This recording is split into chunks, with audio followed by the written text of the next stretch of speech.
So one of the things people talk when it comes to site installation and safety, I mean, we could talk for 3 hours. Like Hardy's got a book that's like 400 pages, okay?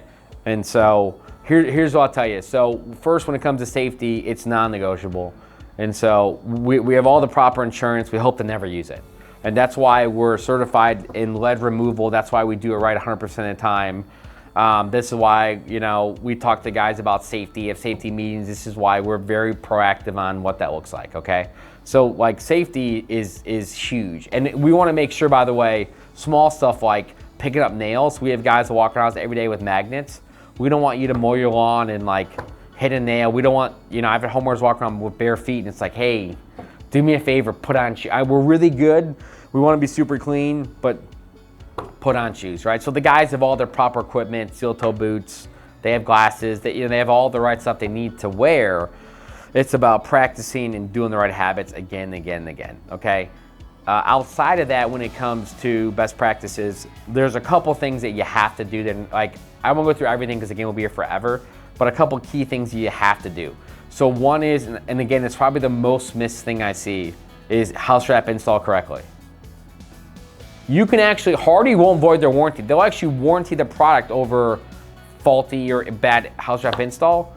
But why? Like, make sure your house is waterproof and it's airtight. And listen, if we see a window's not taped, we'll rip the trim down. And like, it's happened once or twice ever in my career, where like the guys taped 25 windows in the house, not 26.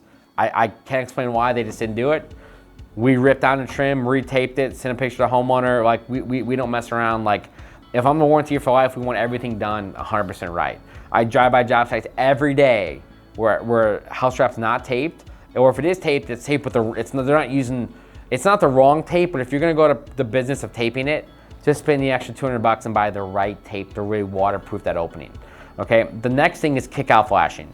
So like, I wish I had a piece here. It's basically a piece of like an L. So a small piece of metal where your gutter goes into the wall, it just notches into the gutter and it diverts water. So a lot of times water can run so fast down that wall, it will basically hit that piece of flashing and kick into the gutter. It's kickout flashing. Almost no new homes have it, and I bet you in your neighborhood, if there's 500 homes or 100 homes, I bet you 80-90% don't have it. It costs like 10 bucks on the house. And if you don't have it, that's where there's always issues where underneath the gutter, there's major wood rot because water is just running down that wall. Or if the roofer ever missed a step, which it happens, no one's perfect, you're gonna see all kinds of issues because the water's not getting into the gutter, it's running behind the wall. Another one's clearances. So I can't tell you how many times I see people, I had house inspectors I've argued with, they're like, hey, you gotta caulk that. No, you don't. So every time you have a horizontal piece of Hardy trim or any horizontal siding, you basically gotta use custom Z flashing. So you basically leave a 1/4 inch gap, you flash to the house wrap, you tape it to the house wrap, and it comes just over top of the trim. A lot of people are like, I don't like that look, caulk it. You cannot caulk it. I have house inspectors haven't known that. It avoids local building code, it avoids manufacturer warranty. If you caulk it, it will trap moisture and that product will fail, probably sooner rather than later. So not having the proper flashing and caulking where you shouldn't. The third one is like a roof line or a deck. I see people run it nice and tight. Hardy wants to see a 2-inch clearance because you're gonna have snow buildup, you're gonna have moisture, and if you run the siding all the way tight to the roof, I promise you that product will fail. By the way, wood has the same requirement, cedar, engineered wood. Vinyl wants to keep it inch up, and it's never gonna rot. It's just local best practice, local building code. Those are things that really give Hardy and siding product issues. There's a million other things you gotta do. You gotta measure and hit studs. You gotta do other things.